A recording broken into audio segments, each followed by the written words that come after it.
जन से सब मिल करके खुशियां मनावे, चरण धुला करके करो गुरु माँ को नमन, करो गुरु माँ को नमन। हमको अपना आशीर्वाद दो, रसमयी रस ना पिला दो, वाणी माँ जिन वाणी माँ, वाणी माँ जिन वाणी माँ, वाणी माँ जिन वाणी माँ।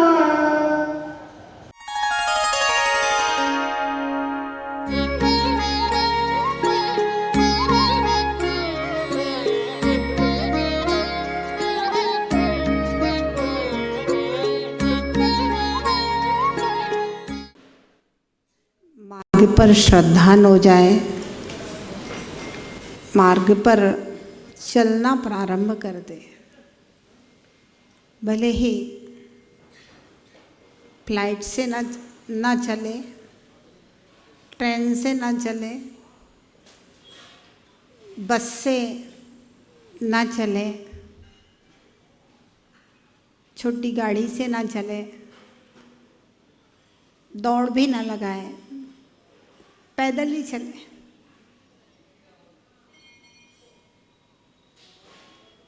तो भी मंजिल ज़्यादा दूर नहीं। लेकिन अगर मार्ग समझ में ही ना आए, मार्ग दिखाई ना दे, मार्ग के ऊपर विश्वास ही ना हो, तो फिर तो उन मार्ग की ओर चलेगा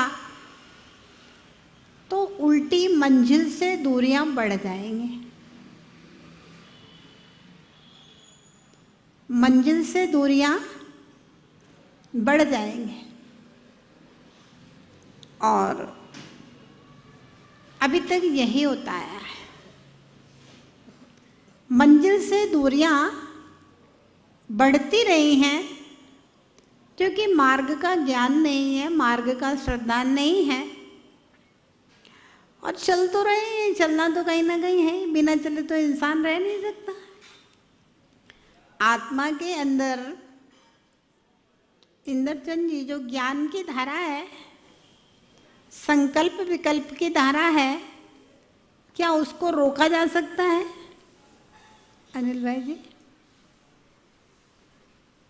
चलना तो है ना पाटोदी जी। आत्मा के अंदर की जो ज्ञान की धारा है उसको हम निर्विकल्प तो नहीं हो सकते, ज्ञान की धारा तो चलना ही है। और वह ज्ञान की धारा किसी न किसी चीज के ऊपर तो विश्वास करती ही है।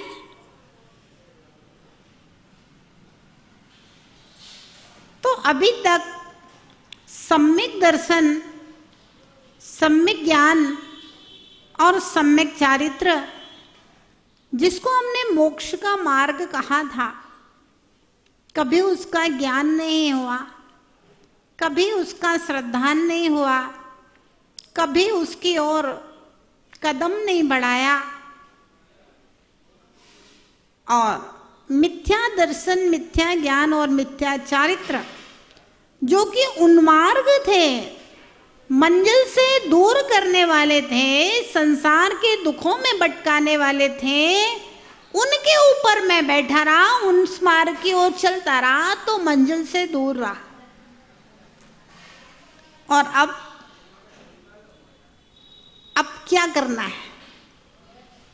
तत्वार्थ सूत्र आपने पढ़ लिया, भले 5 अध्याय पढ़े, 5 अभी और बकाया है, लेकिन 5 पढ़ने से भी आपको मंजिल का पता तो मिल ही गया है। और 5 में ही मंजिल का रास्ता तो बता ही दिया है। अरे भाई, आपने तो बहुत पढ़ लिया है। उस शेर को मुनि महाराज ने कितना संबोधन दिया था? एक बार ही तो संबोधन दिया था जो शेर भगवान महावीर बना। उस हाथी को मुनिराज अरविंद ने कितना संबोधन संबोधन दिया था, एक बार ही संबोधन दिया था, जो भगवान पार्श्वनाथ बन गया। हम तो कम से कम आपको 108 दिन तो संबोधन दे चुके हैं।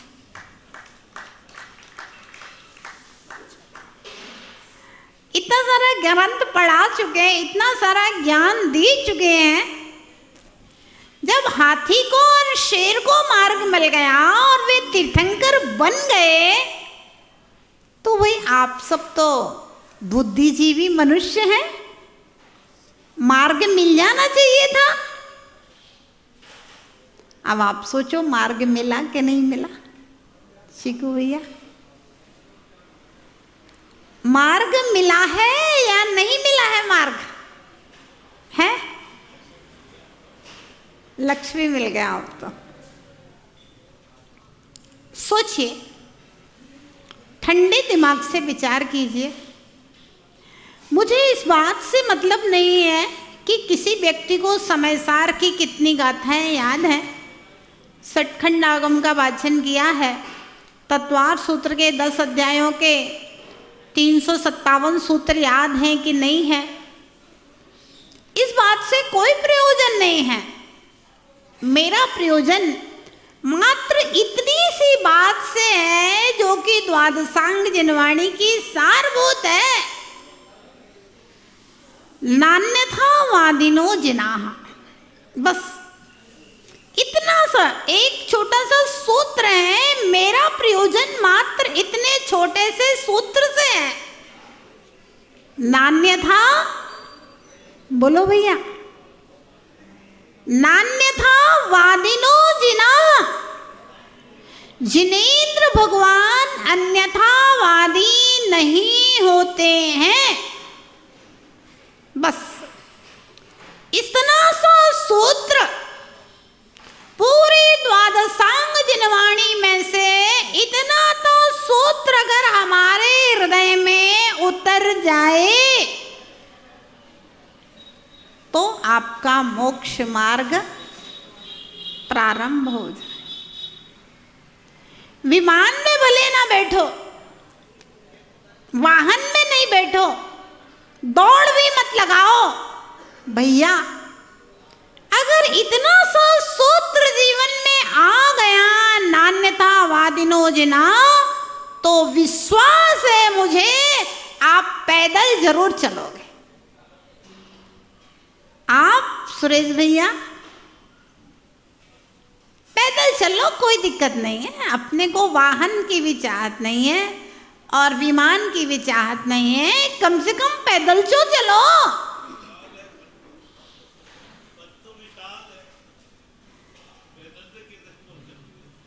सुरेश जी, पथ विशाल है, लेकिन लक्ष्य जब सीधा होता है ना, तो ज्यादा समय नहीं लगता है।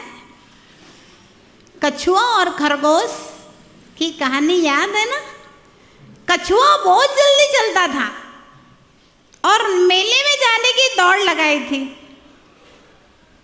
प्रतियोगिता थी। खरगोश जल्दी चलता था, कछुआ धीरे चलता था, लेकिन खरगोश रास्ते में सो जाता है, कछुआ चलता रहता है, चलता रहता है, चलता रहता है, और खरगोश के पहले मेले में पहुंच जाता है। तो ध्यान रहे, खरगोश की चाल मत चलो, मुझे सिर्फ आपसे कछुए की चाल चलने की अपेक्षा है। बस कछुए की चाल चलो। चीकू भैया, कछुए की चाल चलो, कोई बात नहीं। अगर इतना सा सूत्र जीवन में आ जाए तो मेरा विश्वास है आप कछुए की चाल चलोगे, लेकिन चलोगे पक्का और मंजिल में जरूर पहुंचेगा, ये भी मेरा विश्वास है। क्योंकि ध्यान रखना, चलते चलते चलने का विश्वास आ जाता है। चलते चलते चलने पर विश्वास हो जाता है, और जब चलने पर विश्वास हो जाता है फिर व्यक्ति रुकता नहीं है, चलता जाता है और मंजिल पर पहुंच जाता है। तो भव्यात्माओं, छोटी सी बात बस। आज का विज्ञान नगर के वर्षा योग का अंतिम प्रवचन है। कल तो फिर पिछी परिवर्तन है, अंतिम उद्बोधन होगा, मंगल आशीर्वाद होगा। आज का अंतिम प्रवचन है। एक छोटी सी बात बस कहना है, नान्यथा वादिनो जना। बस एक छोटा सा सूत्र है, 2 शब्द है। इन 2 शब्दों को आप अपने हृदय में उतार लीजिए, आपका मार्ग प्रशस्त हो जाएगा।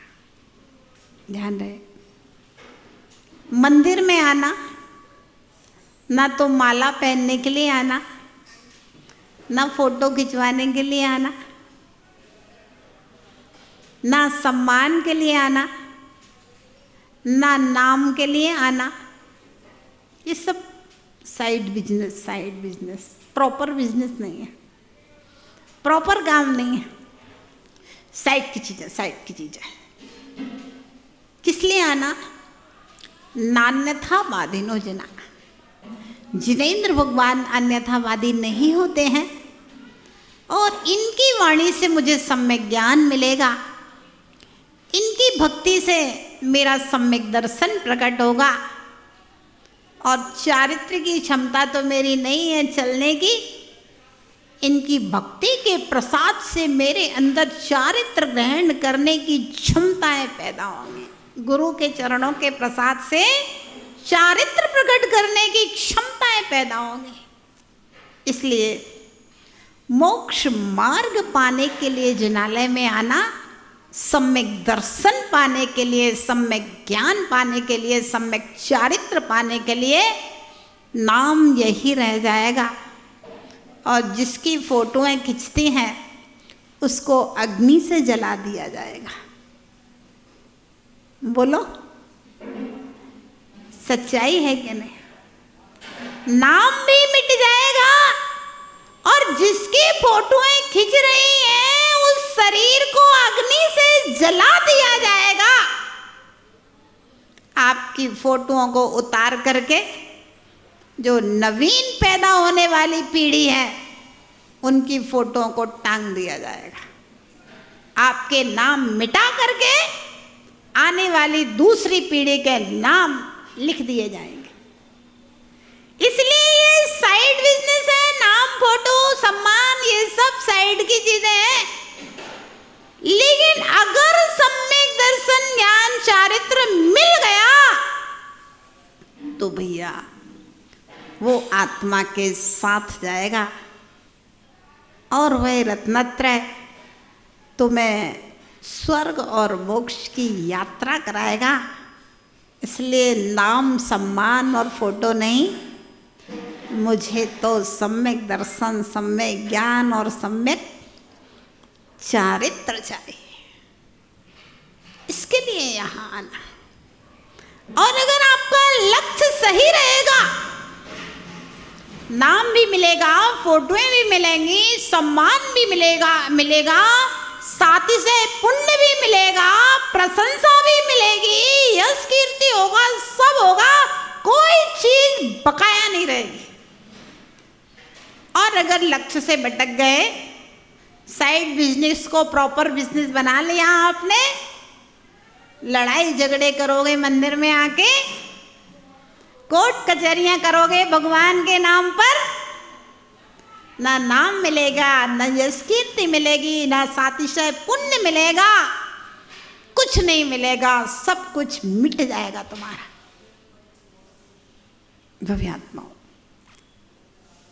पंचम काल है, भौतिक युग है, रत्नत्रय पर विश्वास नहीं, परलोक पर विश्वास नहीं, लोगों को तो यही सब कुछ चाहिए। बिरले लोग हैं जो परलोक पर विश्वास करते हैं, विरले लोग हैं जो रत्नत्रय की आराधना के लिए जिनालय में आते हैं और गुरुओं के पास आते हैं। बाकी तो सब बाहर का सब दिखावा चल रहा है। तो हमारी गिनती उन बिरले लोगों में होना चाहिए जो सम्यक दर्शन के लिए जिनालय आते हैं, सम्यक दर्शन के साथ जिनालय आते हैं, मोक्ष की प्राप्ति के लिए जिनालय आते हैं, गुरु चरणों में आते हैं, वो आत्माओं विश्वास करना, तुम जितना जो चाहते हो उससे करोड़ों गुना ज्यादा मिलेगा। जितना तुम सोच सकते हो उससे करोड़ों गुना ज्यादा मिलेगा। बस लक्ष्य हमारा कायम होना चाहिए, रत्नत्रय की प्राप्ति। और रत्नत्रय की प्राप्ति का सबसे पहला सूत्र, प्रथम सीढ़ी, नान्यथा वादिनोजना। ना तो आप पूरी द्वादशांग जिनवाणी पढ़ सकते हो, ना आपकी क्षमताएं हैं, और ना द्वादशांग जिनवाणी वर्तमान में उपलब्ध है, उपलब्ध भी नहीं है। लेकिन उस शेर और हाथी की तरह अगर विश्वास हो जाए, नान्यथा वादिनोजना, मैं अरहंत के मत को स्वीकार करता हूँ, मुझे जिनेंद्र भगवान की वाणी अक्षरशः स्वीकार है। भगवती आराधना ग्रंथ में आचार्य भगवान शिवार्य स्वामी ने लिखा है, एक पद और एक अक्षर के ऊपर भी विश्वास नहीं करता है, वह मिथ्या दृष्टि। अपनी बुद्धि मत लगाओ ये सही कि ये सही, पर आप अपनी बुद्धि लगाने लगे भगवान की वाणी में, ये सही कि ये सही, फिर भगवान के ऊपर विश्वास कहाँ रहा, खत्म हो गया। आप में बुद्धि है कितनी सी, कितनी बुद्धि है आप में, कितना ज्ञान है, लेकिन फिर भी मेरा अहंकार अपनी बुद्धि लगाने के लिए मजबूर कर देता है आत्मा को।